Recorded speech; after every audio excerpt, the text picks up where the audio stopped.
Good evening, everyone, and thank you for your kind introduction, Alec. It is an honour to present the inaugural Turner Lecture here at the University of New South Wales. And although we never met, Donald Turner and I would have had three things in common to chat about had we met, and as we both spent some time at the Architectural Association, decades apart albeit, and we were both members of the RIBA, and of course, as always, architecture. So my aim, I'm just going to move on immediately to the talk. I just presume I press forward. My aim this evening is to draw your attention to the surface of the earth, the land and its flows and its forces, and its watershed plateaus, ridges and plains, that together with the interconnected life of plants and animals is our common ground. I hope to draw you in to consider a few ideas about the way architecture and planning, where it's led by the land and where the land is invited to play a central role, may contribute experiences that illuminate both the landscape and our place in it, to offer a sense of well-being and to make us more at home in the world. I have selected examples of some attempts at these ideas from our own projects, including a museum, 3 small houses, and a set of illustrations for a city design. But first, just a few images to acknowledge Sydney and Utzon. In 2005, an invitation arrived by post inviting us, among other architects, to contribute to Inside magazine by submitting a scheme to for redesigning the Sydney Opera House. And what a strange idea, I thought. Did you get one, Alec? I had read an article about Utzon's 1949 travels to Mount Alban in Mexico that was published in the 1962 magazine Zodiac, along with sketches of the landscape. In it, Utzon described his intense awakenings to the landscape after climbing from the earth of the jungle forest floor through the enclosing canopy to the mountaintop platform under the sky, all while experiencing dramatic contrasts from closed to open, from humid to dry, from flat to raised, from dark to light, from green to blue. Utzon himself wrote, "The wonderful experience of going from the denseness of the jungle to the vast openness above the platform is still there today. It is like the liberation you feel up here in the Nordic lands, when after weeks of rain, cloud and darkness, you suddenly emerge into the sunlight again." The climb from earth to sky, of course, finds its way into Utzon's projects, including the Sydney Opera House on its raised plateau to be open to the Great Harbour. Now, my response to the invitation was somewhat oblique, as I wondered about the impact of a changing context on the experience of Utzon's design, and produced 3 collages with the help of former student Peter Nelson. And these are the Sydney Opera House in the Eucalyptus jungle, the Opera House in our concrete jungle under a business-as-usual planning system, and the Sydney Opera House red from centre to edge if some of the worst prognoses of climate change were to come true. And then in September, 4 or 5 years ago, the Sydney Opera House dust storm occurred. Now, some years ago now, when I worked in the UK, I won with Barry Gasson and John Mernier the competition to design the Borough Museum in Pollock Park, a project with the vast collection and the site, known as the Picnic Field, were each gifted to the city by Scottish benefactors.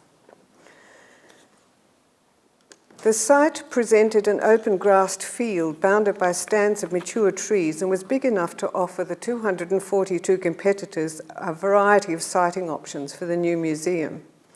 Competitors selected sites within the field either on high ground with views of the city, or on the edges, or on the slopes, or on the low ground close to the access road. In addition to the site, we studied the artworks in the Burrell collection that included among its many artefacts a pair of Gothic stone tracery windows and a large medieval tapestry depicting hunting and forest scenes. These were among the many and varied artworks in the collection that engaged the visitor to wonder at nature with its plants and animals and our place in it. It was this relationship between the museum visitor, the art and nature that led to the idea of deepening this essential experience by designing a walk in the woods along the edge of the field with views under the tree canopy. Here's a detail of one of these beautiful tapestries. And you can see the hunting scenes, the rabbits, the use of the symbol of the flowers and so forth. So one of the ideas was how one could connect the symbols of the artwork with the views onto the ground underneath the forest. In the Scottish spring, this forest floor fills with wild hyacinths. The summer's tree canopy casts deep shadows, and in autumn the colours come and go, and the woodland returns in winter to a network of bare limbs. These changing seasonal landscapes offer fresh views to a returning visitor, and this section illustrates the window that's on your left-hand side at the edge with the forest, where views out can stretch along the forest floor and ease museum fatigue. The forest walk also defines the primary museum circulation route around the perimeter of the building. So at the Burrell Museum, the architectural design sets up a relationship between artworks and the forest view with the intention of offering visitors an opportunity to experience the forms and symbols of art with their origins in nature. Now from the parklands of Pollok Park in Glasgow, Scotland, to farmlands of Ocean View in Australia, about an hour's drive north of Brisbane.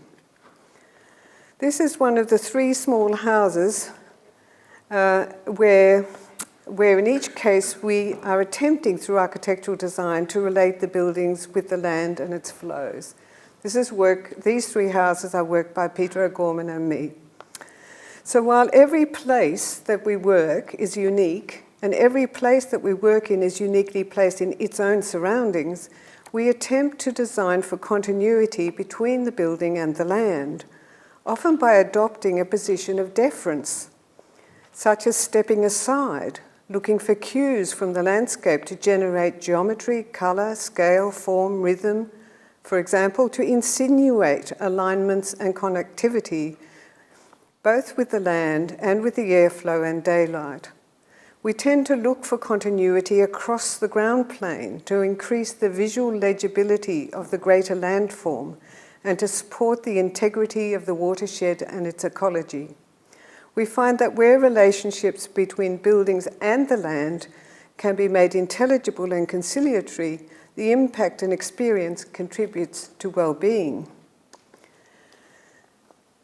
At Ocean View, the land overlooks the coastal plain and a view that is punctuated by the great features of the Glasshouse Mountains.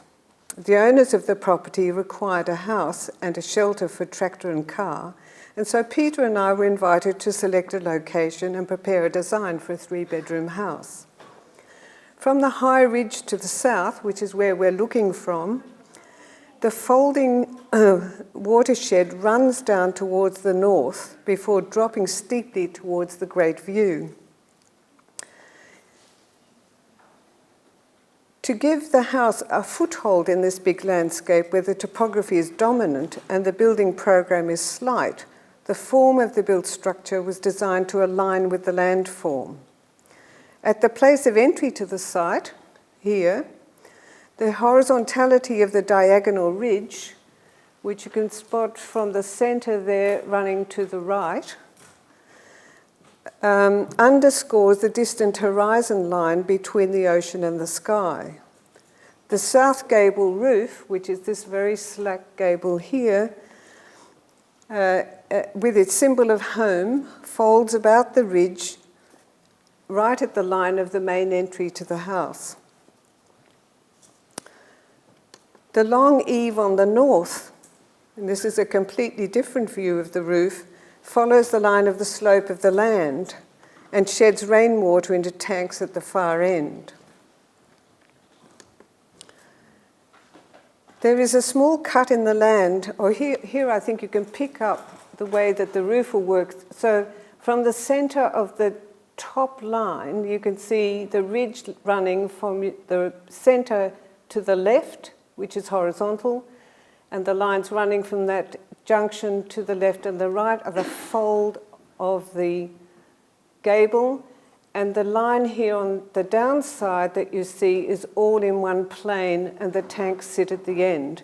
So the roof is folded in order to pick up the folds in the land and also the distant horizon line. So on the south side, which is the cold edge, there's a double thickness wall, and on the north side there's a single thickness wall. And here there's a small cut in the that's been made in the land with these cattle grids to stop the cattle rubbing up against the house and to provide a way to be able to let the length of the big wing drop along with the land. And you'll notice the battens that change the scale of the vertical of the metal sheets then continues to form a timber grid at the end to protect the vehicles, the storage of the vehicles.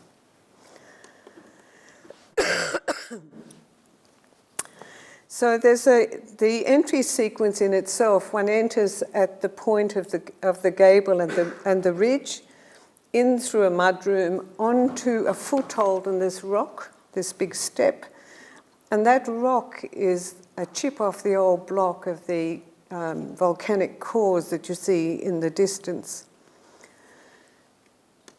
So on entering, one can look to the left and down a folding ramp, which also has entrances to small rooms, or out to this shockingly amazing view, which you get, where you're standing on the rock and you're looking at these rocks, which I think is quite a moment. But whether people feel it underfoot or see it with the eye, I'm not sure. So turning it around from the entry towards the entry to the main centre of the house, there's the fireplace, which is made from rocks off the site, from stone off the site. And this is a place that's out of the wind with the long wing protecting this corner like a crooked crook in the arm, which you can pick up here on the I wonder if this will do it. We can pick up, we're looking this way at the fireplace here and the long ramp that runs through to the ground, stop the cattle coming up. Place to sit here in this shelter from, this is the big windbreak. The wind comes all the way down there. There's that cut there, and the vehicles in the cage, and the inner compartment here on the corner, and these independent rooms which can step onto the ramp and fold back up to this. So the inside room and the outside room share the back-to-back fireplace. And so quickly, the purpose of explaining this is the way that this little building, not very big, is folding and adjusting itself to the land and also helping to adjust to the flows of the land and also the forces of this great big direction of running down this convex hill, which doesn't offer in itself much shelter, so it has to be constructed by the shape of the building. So inside with the fireplace on the other side of the wall, some shelter from sun, and a place with a view. And so we leave Ocean View now to go to inner suburban Brisbane Highgate Hill, again where the land is demanding some deference. It's close to get a view across the river, if one could see the river, over to the University of Queensland. This is a painting by Vida Leahy, which I love, which just shows the certain type of light that we get in Brisbane. And in the distance, the Taylor Ranges, and in the foreground, some of the Queenslander houses were there. It's much changed now, of course. The owners of this property had wanted to subdivide and had a piece of land in a gully. And they had intended to build across the gully, but of course, with the force of the gully ran from the river and up to the ridge of Highgate Hill. And in that zone, there was such a, it was the backyards of many houses, but there was also an easement. So to build across it would actually be to dam that energy and also to get in the position of being further down into the earth rather than letting the earth run free. So we settled on pushing the places to live up further away from the hill in order that one could clear the space of the gully and give way so that the gully will, as a form, would read. And then we spent a lot of time trying to work out how to disguise the scale of the domestic in order that the dwelling itself could take on something of the scale of the gully. So in section, is a short section across the gully, large trees overhanging the gully floor, and you can see the house pushed up to almost to its very boundaries. The boundary for the site is there and back in here. And this was the amazing space that you get, not only with the land, but also with the shape of the boughs. So again, the question here is then of how to structure getting a relationship with the elements of the land, which was the three types of vegetation: the large trees, the shrubs, and then the vines. So in a sense, the house trellis, which was a structure pulled away from the weatherproofing element, was thought of as a place to support more vines so that one actually lived, as it were, behind the trellis that would help to form part of this gully here. And the clients were agreeable to having 3 dwelling places, like bedrooms, kitchen, dining, and sitting room with open decks in between, linked and then enclosed in the trellis. These are the suburban houses. We're here sort of 7 minutes drive from the centre of Brisbane, and it's one of those strange opportunities that you sometimes get in these difficult sites.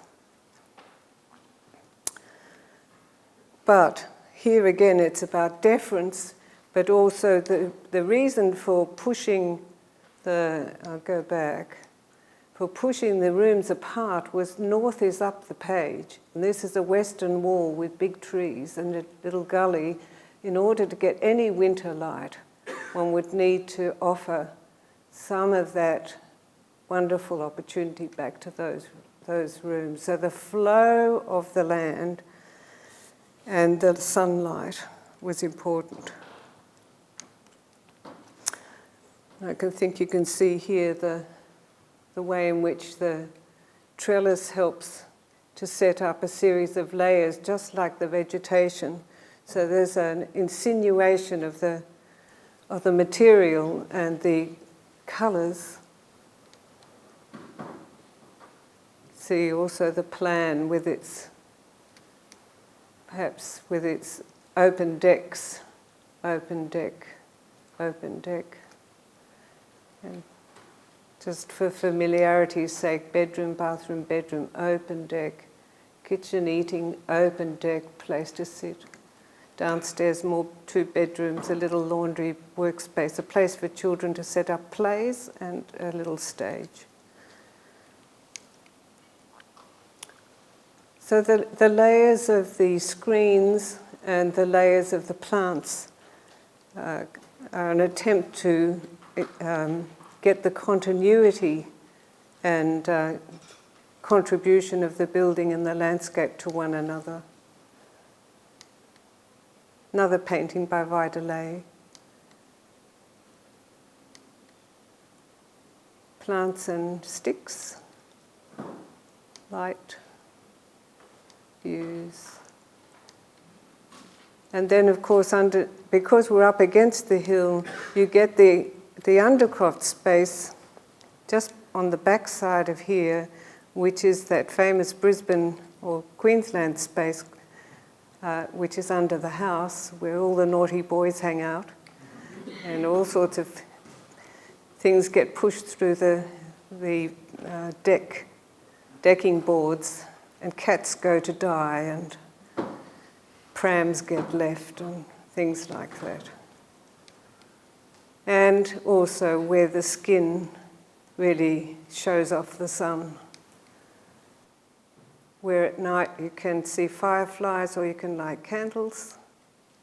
And then we leave downtown Rosebery House to go to the island of Mooloomba House, which is the third house to show you ways in which the land itself and the continuity of the ground has significance in helping to determine a memory of where one is, and also to understand the small place in its context of the larger surroundings. North Stradbroke Island, small face of the house. Kerry's here, she helped me weed some of these places. So again, not a little piece of land, 18 metres wide, brick house, wooden house. But here the effort has gone into thinking about, in terms of the land, of thinking about here these houses which take the response of putting the front elevations to their houses across the width to get the view.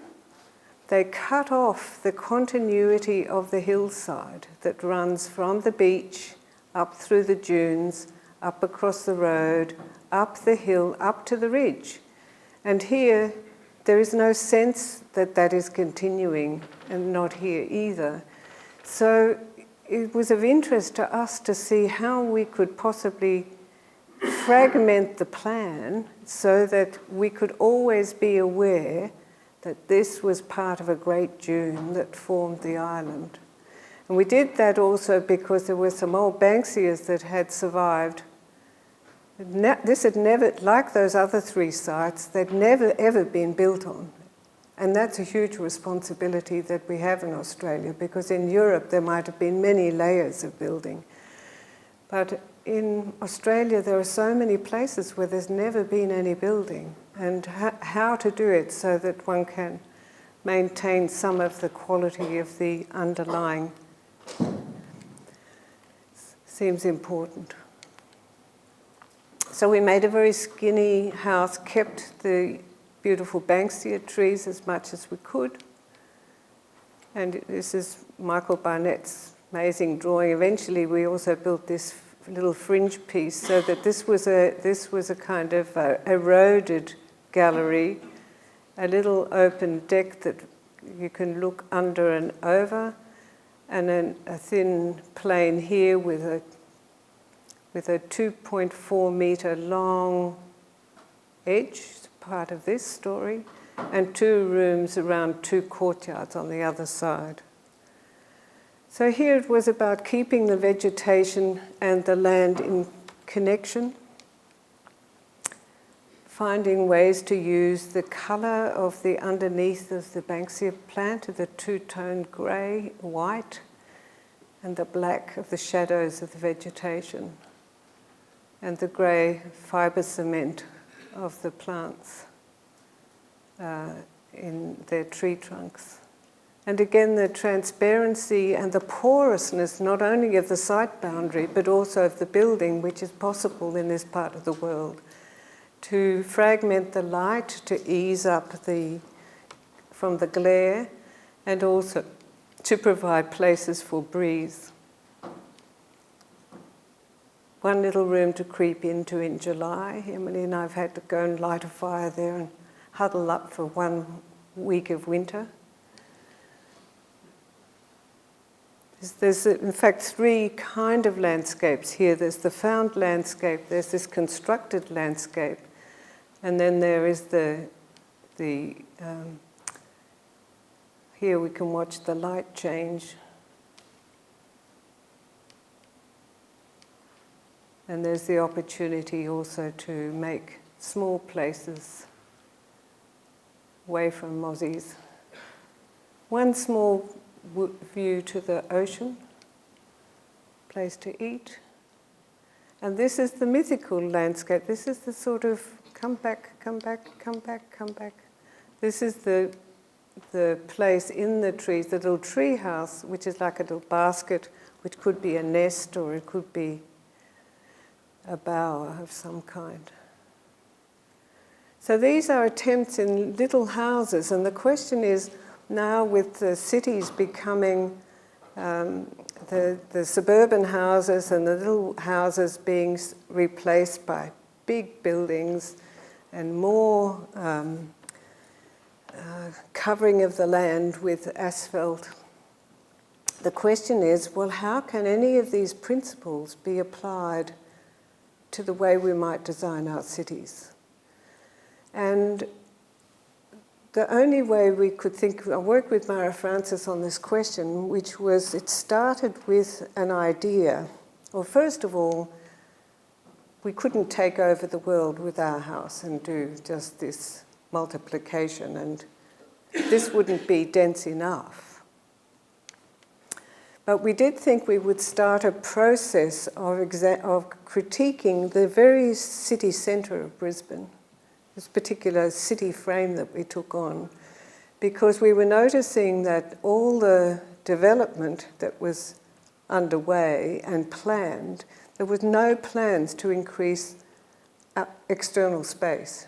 There was no provision for, no, how can I put it, no commensurate provision for open space. Many people have spoken about this, the 2020 efforts about increasing open space, increasing the tree cover, building in, green walls and green roofs and all of that are just a symbol of the problem. And they, in some cases, might be an answer, but they're not the answer.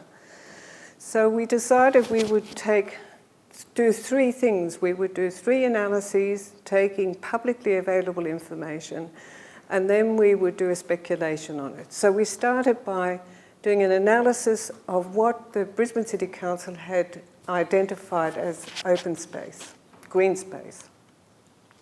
So from a perspective at ground level, the view is different from the view that you get from an aerial. And immediately you understand Brisbane, this albeit an early photograph, as its whole identity is as tied up with subtropical landscape, is under threat by what's being proposed in the town. So we started to undertake just a study of what there was. So I said here, the Sedimentary City project has its theoretical origins in the work of French contextualist Antoine Grumbach. He was the author of The City on the City, which was published in the late 1970s. So we were developing these narratives. So the first narrative, Envisioning One, reviews the divergent trajectories of the open landscape and today's proposed development, which is driven by consolidation of the space of the city. So permeable land, compared with the constructed hard surface of the city, continues to diminish, and we map the location, the extent, and the type of green space in today's city. For the purposes of mapping, we estimated the inventory of tree cover in the city to approximately 5% street trees, 25% public areas, and 70% on private property. We also then showed that street trees in this territory that we're examining are vulnerable to road widening and network utilities, and under current management are discounted for our search because it actually doesn't ensure future green space in the city. In B, the second one, some areas that are included in the 25% open space inventory are classed by the Brisbane City Council as structured green space, which is reserved for functions or organisations that restrict access or place other limitations on public access. So they've included in their list of the 25% cemeteries, that's your local park, official residences, university campus grounds, sports stadium, school grounds, water supply reservoirs and discrete corporations. So some areas such as public parkland and golf courses are also filled with ovals and fields that have restricted public use, either permanently or periodically, being leased for sport and recreation. So public green space, here marked in the red, is also filled with structures including boat sheds, scout huts, clubhouses, ball courts, heritage structures, bandstands and sealed parking lots. Whilst the extent of hard surface increases, permeable land and trees in public open space continues to diminish. Today, when you take all that into account, and if you are radical about it, you are left with these are the only spaces within this area that we've gone, which is from St Lucia to New Farm, over to Highgate Hill and up towards Paddington. This is the only space where you have dedicated 24/7 access if you do a strict analysis of where you can access. There's no other car parking lots. This is the actual permeable land. So then we look at what the current situation is, what the future planning is, and what will happen. So the black is the current high-rise development and proposed high-rise development, the Todd scheme and what the Todd scheme is proposing, which is high-rise building along transport corridors, and then the threat of rezoning suburban land to medium to high density, and then the loss of character housing in that one zone. So you can see if you fast forward and you take a business as usual proposition, this is what will happen in this area. This is, I admit, extreme. And then what we have been doing is looking at what that would lead to if there is, first of all, in the case of drought, because we had in the early 20th century almost 9 years of drought in Brisbane with water restrictions and the like. So with increased hard surface, all those arguments about heat islands and so forth will intensify, and this is subtropical. And then this scheme was done before the 2011 flood. So when the 2011 flood came about, we knew exactly where it would end up. So with hard surfaces, barriers to water clearance, with a lack of absorption of excess water in the land, the impact of the water in these areas was extreme, and the cost of it is astronomical, and has been. So this is a little artwork about if any of the forecasts in the extreme come about, there can be great disaster. So what are the other ways of thinking? So we decided to go back to try and understand how the situation came to be the way it is. And we went back to the earliest 1823 maps by Stirling and some of the early explorers to actually try and understand what the land was like, what the land, the pathways, the creeks, and the watersheds, the place names, and then we used the surveyors and the explorers' diaries to build up a picture of what the land was like in the very early days. We also found, for example, on the left-hand side, you can see they're both the same. Here, you could see the places that we found that were tracks that had already been laid out by the original inhabitants and some of their Earth Circle meeting places and arenas, a mine over here at Moreton Island, meeting places across to the Cleveland area, and all of these creeks and pathways that were linked together. We also found in the surveyor's books drawings of extraordinary monumental structures and sacred meeting grounds that were drawn by Hoddle when he visited this area here in North Stradbroke Island. And we also know that there were over 124 of these civic structures, and the first citizens had an environment where they were interwoven with the land and interdependent with the vegetation. These are some of the plants that were documented by Cunningham. And then back into understanding what had happened in the centre of Brisbane, where this is Highgate Hill here, where the little Rosebery House is. This is the centre of town now. To understand the lay of the land, and something of the various creeks that were eventually put underground.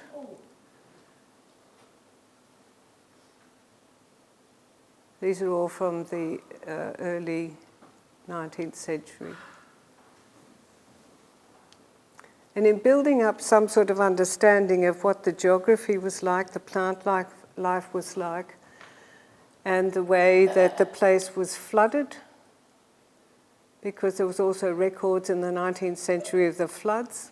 It gave us some idea about the performance of the land and the way in which these, you can pick up in places here the areas of swampland, and this is now all in a big pipe that runs underneath Montague Road.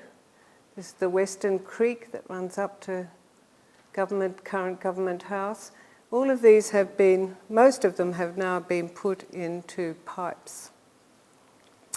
So we argued that in knowing more about the shape of the land and what had been there and how the land had been formed by the watershed and the way that the rivers worked, that we would go in and see whether there was a way of working into the future, even taking some of the areas one by one, the city might be transformed. So here we start to overlay the first city on the contemporary city.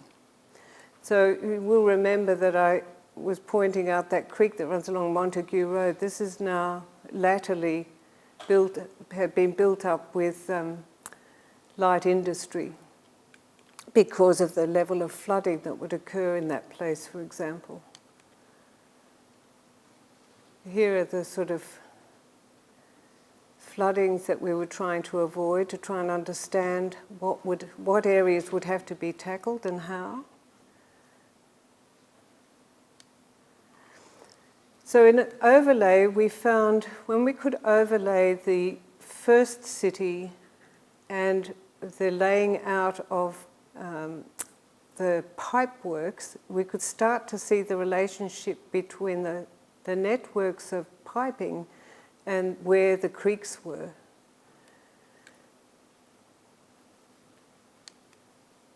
Here again, we can see the topography, the watershed, the way that the water worked, the hydraulics of it, and what would happen in a flood,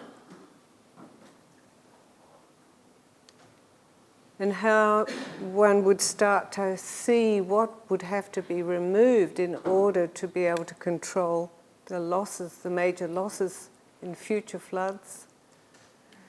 Ways in which one could start to build back some of the land that could be absorbent and to daylight the creeks so that these areas could become parklands of the future to a much denser Brisbane, which is forecast to double its population in 20 years, 25 years.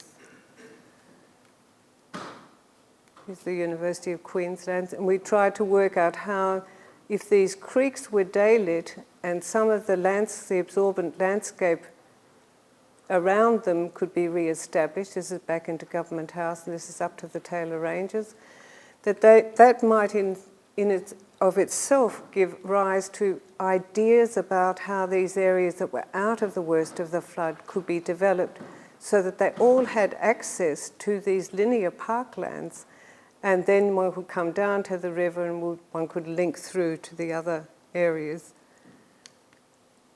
So the idea was really one of thinking about the way in which the watershed and the earth could be refitted. It's only since about the 50s that the building in the floodplain has escalated, and with the kind of semi-confidence that the dam would solve the problem up at the Wivenhoe.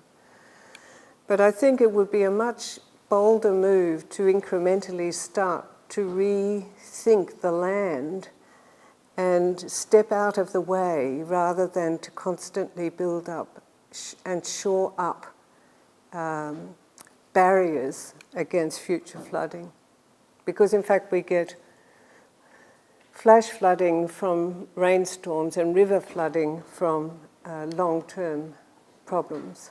And just to show that it's not only Brisbane that has suffered these problems, but there was recently, in 2010 I think it was, a big project that was set up by MoMA in New York called Rising Currents, where they were very concerned about the rising sea level and ways in which they would have to start developing the fringes of Manhattan in order to deal with some of the forecast problems.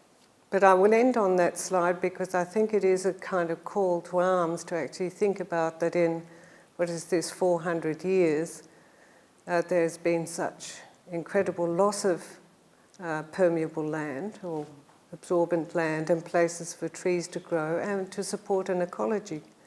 And if this is a kind of microcosm of things to come, it is something that we have got to think hard about, I think. So I'll leave you on that sober note, and thank you very much for listening.